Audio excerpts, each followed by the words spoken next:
안녕하세요. 강경민 목사입니다. 지금부터 25년 전에 여러분들은 어디에서 무엇을 하셨습니까? 저에게는 일산은혜교회를 개척하는 해였습니다. 그 25년 동안 짧은 세월이 아니었습니다. 그야말로 제 인생의 대서사의 연속이었습니다. 아브라함 하란에서 떠난 지 25년 만에 그렇게 기다리고 기다렸던 후손이 태어났습니다. 약속의 씨였습니다. 성경 기자는 그 위대한 사건을 단 7절, 7절로 기록합니다. 21장 1절에서 7절까지입니다.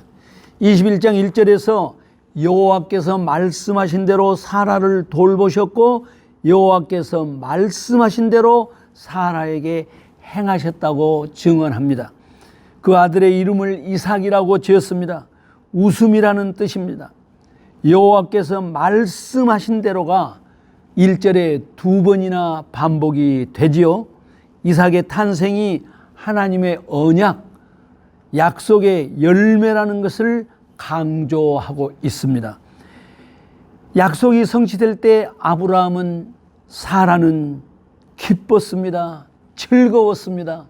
그래서 그 이름을 아브라함이 이삭이라고 지었습니다. 웃음이라는 뜻입니다. 아브라함은 그 어린아이 이삭에게 난 지 8일 만에 할례를 행했습니다. 그때 당시에 어떤 의학적인 기술로는 굉장히 어려운 일이었겠지요. 그 시대의 어린아이에게 할례를 행하는 것이 결코 쉽지 않았을 겁니다. 아브라함은 이삭이 언약의 자손임을 확신하고 하나님께서 명하신 대로 할례 언약의 표징을 그 어린 자식의 몸에 새겼습니다.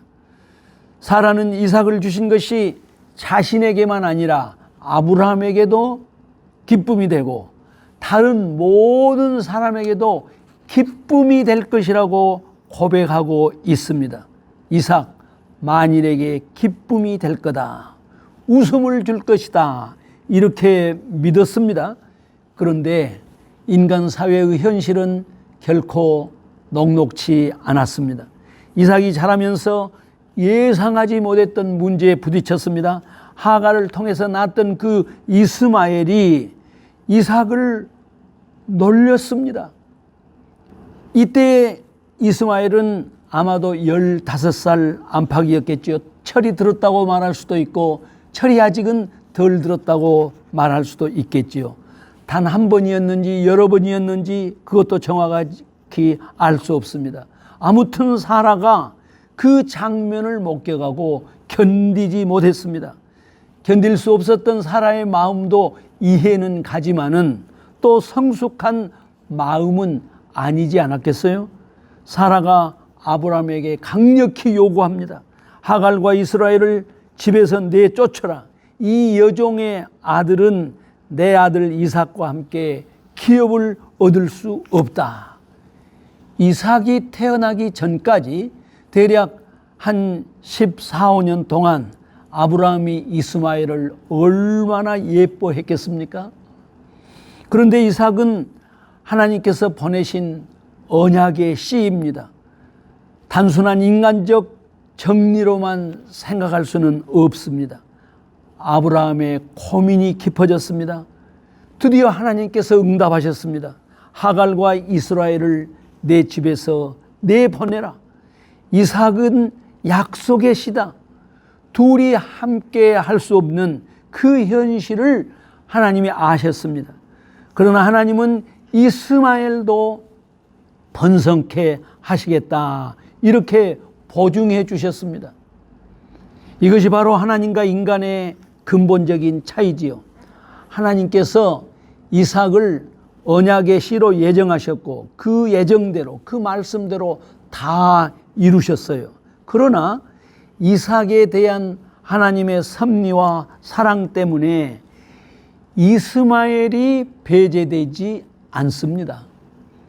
역사적으로 보더라도 이스라엘만 축복하시고 이스마엘의 후예들을 저주하신 것은 결코 아닙니다.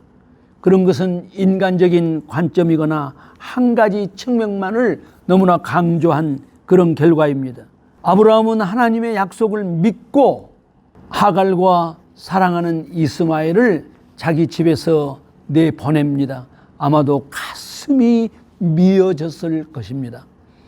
그러나 이스마엘을 복주시겠다라는 하나님의 언약이 그의 무너지는 가슴을 붙들었을 것입니다. 하갈과 이스라엘은 어디로 가야 할지 알 수 없었습니다. 브엘세바 광야에서 방황하던 중에 집에서 준비해왔던 물이 떨어지자 생존의 위기를 느꼈던 하갈이 먼저 통곡합니다. 어머니가 통곡하자 아들도 함께 통곡합니다. 그런데 성경은 하나님께서 그 아이의 통곡을 들으셨다, 이렇게 말씀합니다. 하늘에서 천사가 내려왔어요. 하갈아, 무슨 일이냐? 두려워하지 말라. 하나님이 저 아이의 소리를 들으셨나니 일어나 그 아이를 일으켜 내 손으로 붙들라. 그가 큰 민족을 이루게 하리라. 하나님은 하갈과 이스마엘을 오아시스로 인도하셨고 마침내 이스마엘은 애굽 여인과 결혼하여 그 지역의 강자가 되었습니다.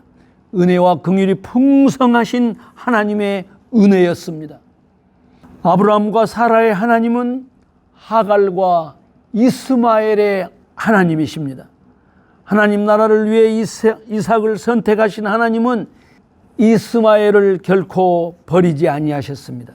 성경은 때로 하나님의 선택을 강조하기 위해서 하나님의 유기, 하나님의 버리심을 강조하기도 하지만은 그 유기의 실체적 진실은 인간들의 생각과는 전혀 다릅니다. 오늘 우리는 본문에서 비록 선택받지 못했지만 이스마엘을 향한 하나님의 그 무한하신 은혜와 자비의 실체를 정확하게 실감하셔야 마땅합니다. 사랑하는 성도 여러분, 우리 모두 마음을 열고 하늘을 우러러 보십시다. 하나님 아버지의 그 넓은 마음을 상상해 보십시다. 아브라함이 100세에 이삭을 얻었습니다. 이것은 우리에겐 아니 그 당시 아브라함 가문에는 엄청난 사건이었겠지만 아브라함이 살고 있던 블레셋 지경의 사람들에게 어떤 의미가 있었을까요? 아무튼 성경은 이삭의 출생에 대해 그 사회가 어떻게 반응했는지 일체 언급이 없습니다. 그렇다고 해서 아브라함과 그 권속들의 삶이 그 지역 사회와 아무런 연관이 없이 살아갔던 것은 결코 아닙니다. 그럴 수가 없지요. 아브라함과 그 권속들의 삶은 블레셋 사람들이 살고 있는 지역 사회와 밀접하게 연관되어 있습니다. 어느 날 그 지역의 맹주였던 아비멜렉과 그 군대의 장관 비골이 아브라함을 찾아왔죠. 굉장한 사건입니다. 와서 이렇게 말합니다.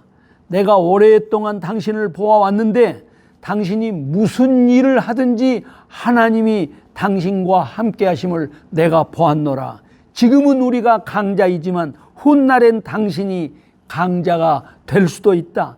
그때 내가 지금 당신을 선대한 것처럼 당신도 우리 후손들을 선대해 달라. 이와 같은 내용을 말로만 하지 말고 우리 서로 언약을 체결하여 후대의 증거로 삼자, 그럽니다. 여러분, 이런 일이 있을 수 있겠습니까? 예, 정상적인 그리스도인이라면 이런 일이 일상화되어야 옳습니다. 아브라함이 그 사회에 끼친 엄청난 영향력이 무엇이었을까요? 우리에게 많은 상상력을 안겨줍니다. 그 지역의 맹주였던 아비멜렉이 아브라함과 그 권속들을 보고 감탄했던 것은 어떤 한두 가지 사건 때문은 아니었을 것입니다. 지금 미국에 살고 있는 제 처제가 있습니다. 제 아내 동생이죠. 부모들의 강권에 못 이겨서 믿지 않는 남자와 결혼을 했어요. 남편은 얼마 되지 않아서 예수를 잘 믿었습니다. 마침내 장로가 되었습니다. 예수 믿으려면 조장로처럼 믿어라 라는 주변의 평가를 받을 정도로 신앙생활을 잘했습니다. 문제는 시댁 부모들이었습니다. 독실한 불도들이었습니다. 당신들이 하던 사업이 좀 어려워지자 한 집안에 종교가 둘이니까 이런 일이 벌어진다, 이런 이야기를 하면서 며느리를 심하게 핍박했습니다. 종교를 바꾸라고 압력을 가한 것입니다. 아내와 부모 사이의 갈등을 해소하기 어렵다고 판단이 되자 남편이 저 먼 곳 아르헨티나로 이민을 결정했습니다. 이민 간 이후 한 2년 후에 부모들이 아들 며느리 집을 방문하셨습니다. 한 달 동안 그야말로 며느리가 극진히 대접을 했습니다. 귀국을 앞둔 어느 날 시아버지께서 주일날 정장을 하고 마당에 나가시더래요. 그래서 아버님 오늘 주일인데 어디 가시겠어요? 했더니 아버지의 말씀이 나도 교회 좀 데려다 달라. 네가 믿는 하나님 나도 좀 믿고 싶다. 그렇게 이야기를 하더래요. 그렇습니다. 이것이 우리의 삶의 진실입니다. 기도하십시다. 하나님 아버지, 아브라함에게 이삭을 안겨주실 때 이삭과 사라가 하나님 말씀대로 이루어진 것을 고백했습니다. 하나님의 말씀 붙들고 흔들리지 않은 삶을 살게 하여 주시옵소서. 그 열매로, 그 결과로 아비멜렉을 감동시켰던 아브라함의 삶이었습니다. 주여, 저희들에게도 아브라함처럼 세상을 감동시킬 수 있는 능력을 허락해 주시옵소서. 예수님 거룩하신 이름으로 기도하옵나이다. 아멘. 구독, 좋아요, 알람 설정